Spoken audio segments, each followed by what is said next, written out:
Dear listeners, thank you for your incredible support in helping our channel grow.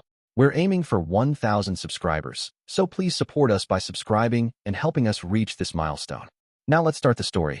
The massive black forms surged through the waves, sending Jack's boat rocking violently. A nuclear submarine had surfaced right beside his charter vessel, and armed Navy personnel stood ready to board. Jack's heart pounded just hours ago. He had been a struggling fishing captain aiding a sinking boat. He had no idea his simple act of rescue would alter the course of his life forever. Jackson Meyer's charter boat cut through the morning fog off the coast of Maine. His coffee had gone cold hours ago, but he kept sipping it anyway, needing something to stay alert while searching for the perfect fishing spot. Business was rough, bookings were down, bills were piling up, and his boat, the Sea Breeze, needed engine repairs he simply couldn't afford. At 54, Jackson had the weathered face of a man who had spent decades at sea. Years of squinting against the sun had carved deep lines around his eyes, and his salt and pepper beard was just neat enough to avoid scaring off tourists looking for fishing trips. One glance at him, and you'd know this wasn't some weekend captain. This was a man who belonged on the water. Checking his GPS, Jackson glanced at the restricted zone buoys to the east. He knew he was pushing the limit, probably too close for comfort. But word had spread about yellowfin tuna running right at the edge of naval waters. If he could confirm the location, he could book a full week of charters, covering next month's slip fees, and maybe even chipping away at those engine repairs. His radio suddenly crackled to life. Sea Breeze, this is Harbor Master. You're approaching restricted waters. Please alter your course. Over. Jackson sighed and grabbed the radio. Roger that, Harbor Master. Just turning around now. Over.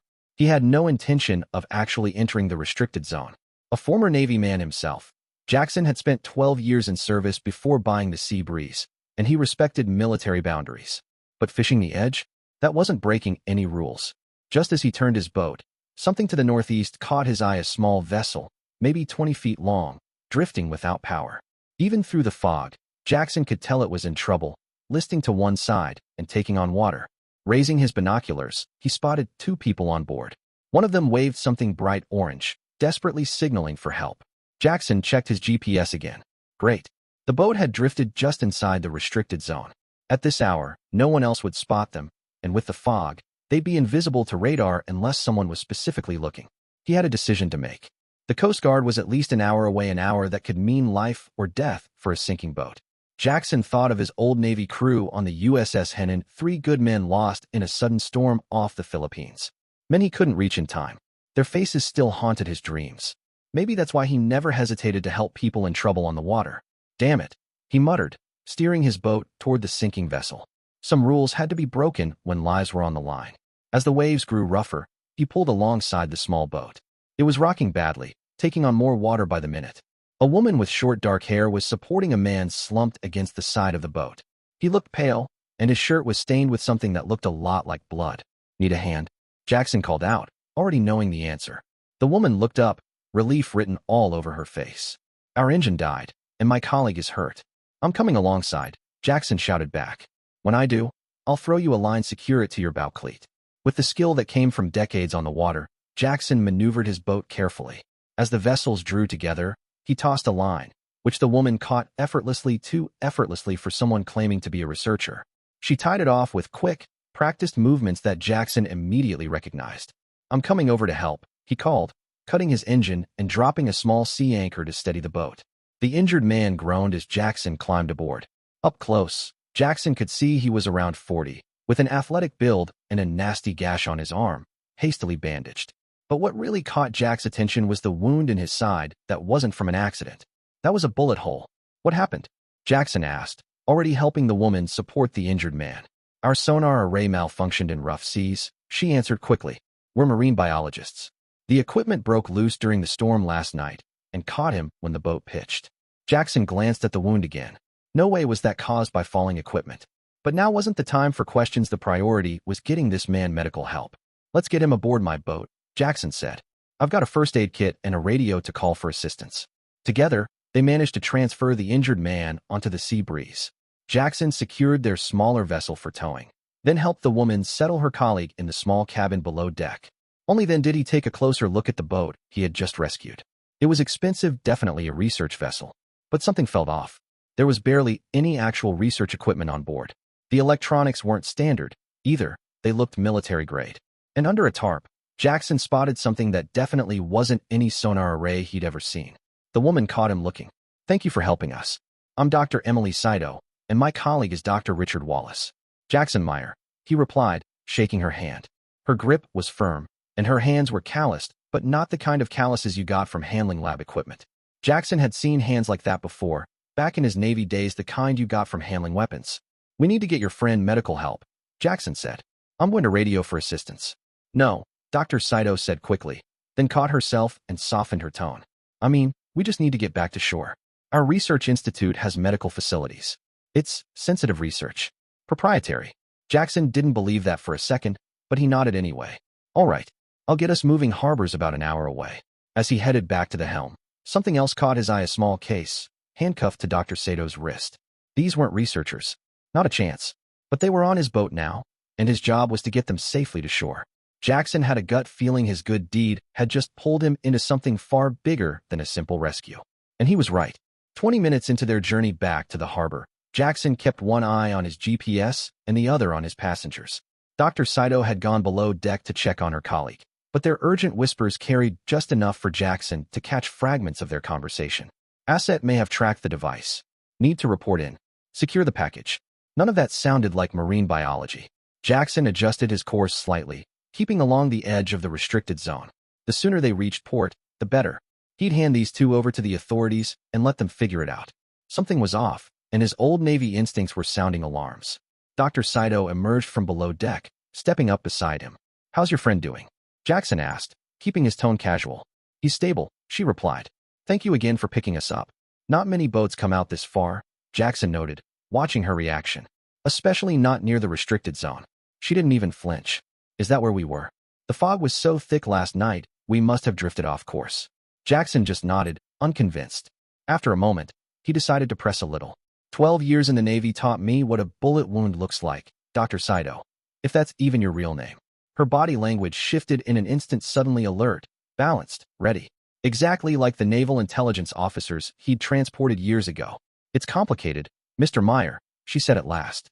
"Usually is, when it involves restricted waters and gunshot wounds." Before she could respond, Jackson noticed something strange in the water, about 100 yards off their port side. The surface was moving in an unnatural way, rippling against the current. Jackson had spent his whole life on the water. He knew exactly what that meant. "Hold on to something," he ordered, immediately slowing the engine. "What is it?" Saito asked, her voice suddenly tense. "We've got company." The water bulged, as though something massive was pushing up from below. Then, a colossal black form broke the surface, water cascading off its sides. Jack's stomach tightened. A submarine. An Ohio-class nuclear submarine was surfacing right beside his small charter boat. "Is that Saito started?" "U.S. Navy," Jackson confirmed. "And they don't surface just to say hello." The submarine steadied in the water, and a hatch on the conning tower opened. Several figures emerged. A moment later, Jack's marine radio crackled to life. "Fishing vessel Seabreeze. This is the USS Michigan. Maintain your position and prepare to be boarded. Any attempt to flee will be considered hostile action. Acknowledge." Jackson swallowed hard and picked up the radio. "USS Michigan. This is Seabreeze, maintaining position." He turned to Dr. Saito, who looked more relieved than worried. "Want to tell me what's really going on before they get here?" he asked. She glanced toward the submarine, where a rigid-hull inflatable boat was already being lowered into the water. "Just tell them exactly what happened, Mr. Meyer. You saw a boat in distress and did what any good mariner would do. And the bullet wound? The military-grade equipment? The case handcuffed to your wrist?" She placed a hand on his arm. "You did the right thing today. That's what matters." The Navy boarding party moved in fast, 6 men in tactical gear, weapons at the ready. Jackson took a deep breath and killed the engine.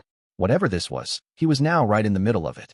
As the first officer stepped aboard, he took one look at Dr. Saito and gave a knowing nod. "Agent Saito," he said. "Package secure," she confirmed, raising her wrist to show the handcuffed case. "But Agent Wallace needs immediate medical attention." The officer turned to Jack, his face unreadable behind tactical sunglasses. "Captain Meyer, Lieutenant Commander Wilson, U.S. Navy. I need you to come with us, sir," Wilson said. "Am I under arrest?" Jackson asked. "No, sir. But we need to debrief you on what you've seen today." Wilson's tone made it clear this wasn't a request. "What about my boat? One of my men will bring it into harbor. I assure you, it will be returned in the same condition." Jackson glanced between the officer, Agent Saito, and the massive submarine looming nearby. He had stumbled into something far bigger than he'd realized, and it didn't seem like he had much of a choice. "Lead the way," he said finally. As they transferred to the Navy vessel, Jackson took one last look at his charter boat, his livelihood, his home. He had no idea when he'd see it again or what exactly he'd gotten himself into by simply stopping to help a vessel in distress. What he didn't know was that his good deed had just pulled him straight into the middle of an international spy operation. And strangely enough, it would end up giving his struggling business a second chance he never saw coming. The interior of the submarine was just as Jackson remembered from his Navy days: cramped, efficient, and filled with that distinct smell of metal, machinery, and too many people packed into too little space. Lieutenant Commander Wilson led him through the narrow passageways to a small briefing room.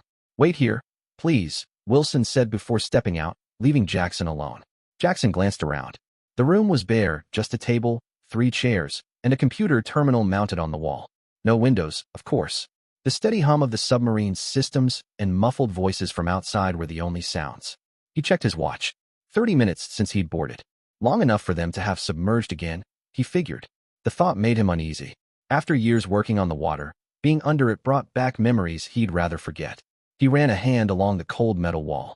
This world had once been as familiar to him as his fishing boat was now. But that was another life. Before the storm off the Philippines. Before he lost those men. Before he walked away. Jackson exhaled, wondering what classified information they were about to share with him and what strings would be attached. The door opened. A man in his 60s stepped inside, dressed in a Navy captain's uniform. His silver hair was neatly trimmed, and his posture was military perfect, even in the tight space.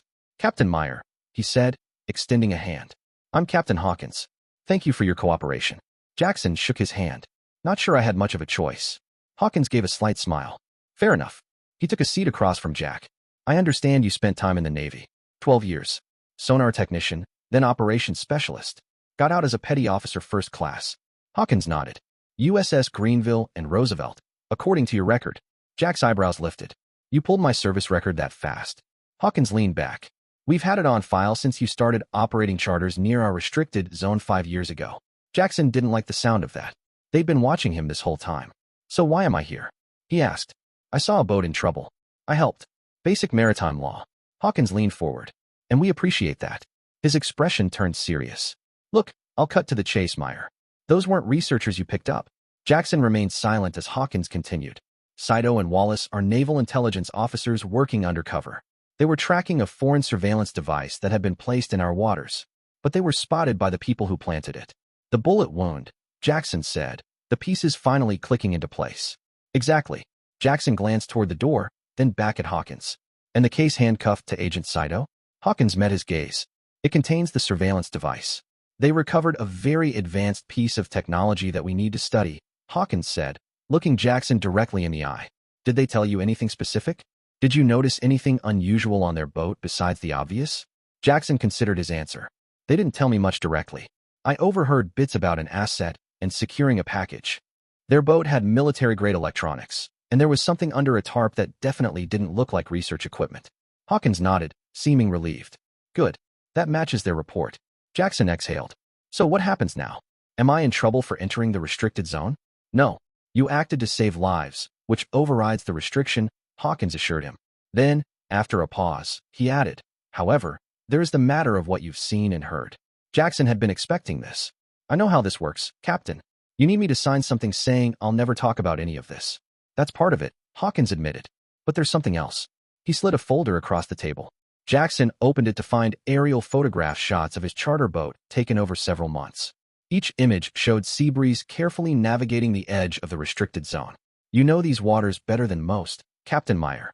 You understand the currents, the local fishing boats, and the patterns of civilian traffic," Hawkins said, leaning forward. "We could use someone like you." Jackson closed the folder. "I'm not re-enlisting, if that's what you're asking." "Nothing that formal," Hawkins replied. "We need localized people who can spot when something isn't right. People who already have a reason to be on the water every day." Jackson understood immediately. "You want me to spy for you?" "Think of it more as being an extra set of eyes," Hawkins said. "Foreign activity in these waters has increased dramatically over the past year. We need people who can tell what belongs and what doesn't. And if I say no, then you sign the non-disclosure agreement and go back to your charter business." Hawkins glanced at another file, which, from what I see here, is struggling to stay afloat. He gave a small smile. No pun intended. Jackson leaned back in his chair. His business was struggling. A weak summer season had left him short on funds, and winter charters were always scarce. Seabreeze needed engine work he couldn't afford. Now, the Navy was offering him what sounded like a side job. What exactly would this involve? He asked cautiously. You'd continue your charter business as usual. No one, not family, not friends, can know about this arrangement. Occasionally, we'd ask you to fish in certain areas, keep an eye out for unusual vessels or activities, and report anything suspicious. Nothing that would put you in direct danger. And in return, a monthly compensation, of course, Hawkins said. Then, after a brief pause, he added, and we could arrange for your boat to get the maintenance it needs, new electronics, an engine overhaul, whatever helps maintain your cover as a successful charter operation. It was a tempting offer. Too tempting. Jackson had been around Navy operations long enough to know there was always more to the story. What aren't you telling me, Captain? Hawkins studied him for a moment. The device Agent Saito recovered isn't a one-off, he finally admitted. It's part of a larger network. We believe there are more, potentially dozens, placed throughout these waters. Finding them is critical to national security. And you think I might just accidentally stumble across one while taking tourists fishing? Jackson asked, skeptical. Not accidentally, Hawkins corrected. With the right training and equipment, you'd know what to look for. He leaned forward. The foreign agents who shot Agent Wallace will place more devices.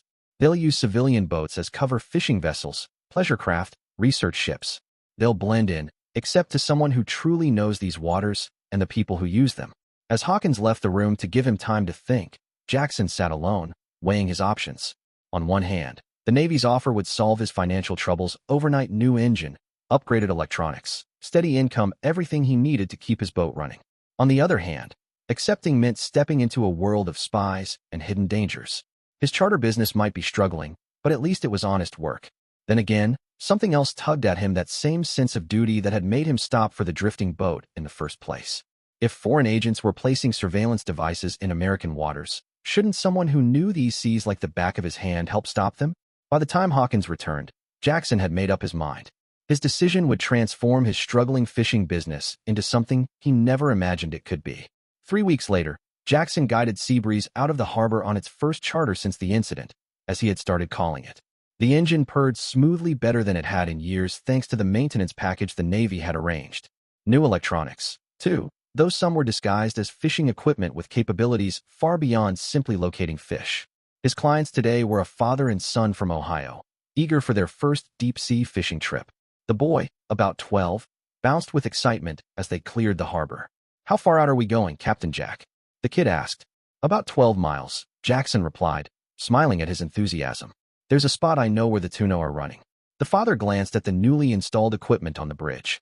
Impressive setup you've got here. Just installed, Jackson said casually. Makes finding the fish a lot easier. What he didn't mention was that some of the equipment did much more than that. The sonar had capabilities far beyond what any charter boat would need, and the radio could access frequencies no ordinary captain would ever use. As they reached open water, Jackson set course for the fishing grounds he had promised. It was a legitimate spot, one where his clients would almost certainly catch something impressive, but it was also near one of the areas Captain Hawkins had asked him to monitor. The morning went perfectly. The boy reeled in his first tuna, a solid 30-pounder that had him beaming with pride, while his father landed 2 more. By noon, they were ready for lunch, and Jackson dropped anchor in a calm spot. As the father and son enjoyed their sandwiches on the back deck, Jackson checked the special equipment hidden beneath his console. Nothing unusual today, just regular shipping traffic and a few local fishing boats he recognized. Over the next few months, most days were like this: normal charters, happy clients, with Jack's quiet monitoring happening in the background. The Navy's financial support meant he no longer had to cut corners, and the boat's upgrades attracted more customers. But not every day was routine. Occasionally, Jackson spotted unusual vessels or activity that didn't fit the typical patterns. He would send his reports through the secure channel built into his new radio.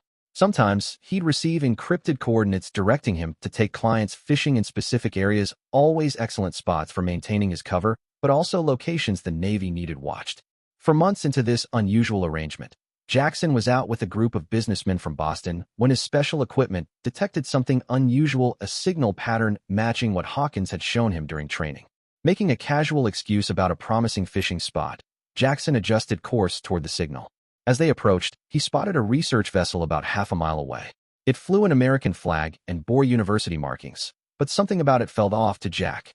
The crew moved with military precision, nothing like the relaxed, methodical approach of academic researchers. Casually, he lifted his birdwatching camera, actually a high-powered telephoto lens provided by naval intelligence, and snapped several photos of the vessel. He would submit the images later through his secure channel. As they passed the research vessel, one of its crew members raised binoculars, watching them closely. Jackson waved, playing the part of an ordinary charter captain. The man didn't wave back. That night, after returning to harbor and sending his clients home, Jackson transmitted the photos and coordinates. Within an hour, a simple response arrived. Information received. Maintain normal operations. 3 days later, Harbor Gossip carried an interesting story. A research vessel had been boarded by the Coast Guard for permit violations. It was quietly escorted out of American waters. Jackson never learned exactly what his intelligence had uncovered, but at his monthly meeting with his Navy contact, a lieutenant posing as a fishing gear salesman, he received a knowing nod. "That was a good catch," the lieutenant said. "The kind that makes a difference." Jack's double life continued like this for nearly a year. His charter business thrived under Navy support. New equipment, reliable maintenance, and even quiet advertising within military circles brought in more clients than he could handle. Business was so good that he hired a mate to help with the workload. Tim Davis was a local kid, 24, and eager to learn. Jackson made sure to keep his intelligence work separate when Tim was aboard.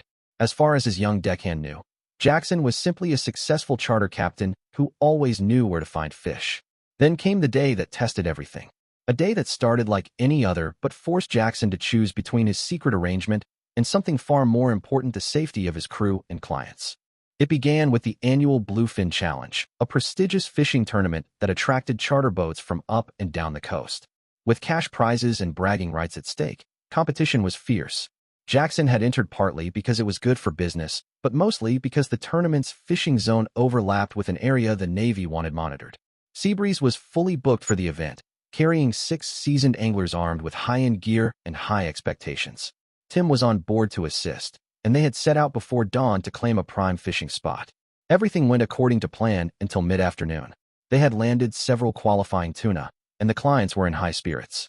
That's when Jack's special equipment picked up something unusual, an unexpected sonar pattern. The signature was identical to those associated with foreign surveillance devices.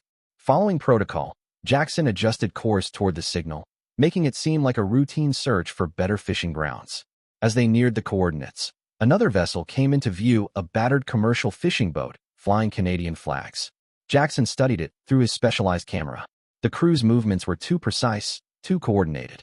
They weren't commercial fishermen, despite their rough appearance. And their position right above the detected signal was no coincidence. Keeping his charter clients occupied, Jackson pointed out a nearby pod of dolphins, diverting their attention while he quietly recorded and transmitted data through the hidden systems on board. Then, he noticed something troubling. The so-called fishing boat had changed course. It was heading straight for them. They had spotted his surveillance. Jack's heart rate spiked. These weren't just foreign agents, they were the same people who had shot Agent Wallace. And now, they were coming straight for his boat, full of civilian clients and his young deckhand. He had only seconds to decide. Continue monitoring and risk exposing his passengers to danger? Or break off and maintain his cover at the cost of valuable intelligence? It wasn't really a choice at all. "Hey folks," Jackson called out, forcing a casual tone. "I've got a hot spot about 2 miles south. Those dolphins usually mean the tuna are running deeper than we can fish here." As he turned Seabreeze away, he caught the gaze of a man on the approaching vessel, a hard-faced figure staring at him through binoculars. A chill ran through Jack. They knew. Somehow, they had detected his surveillance. Jackson held course, steering away from the area while his charter clients remained blissfully unaware.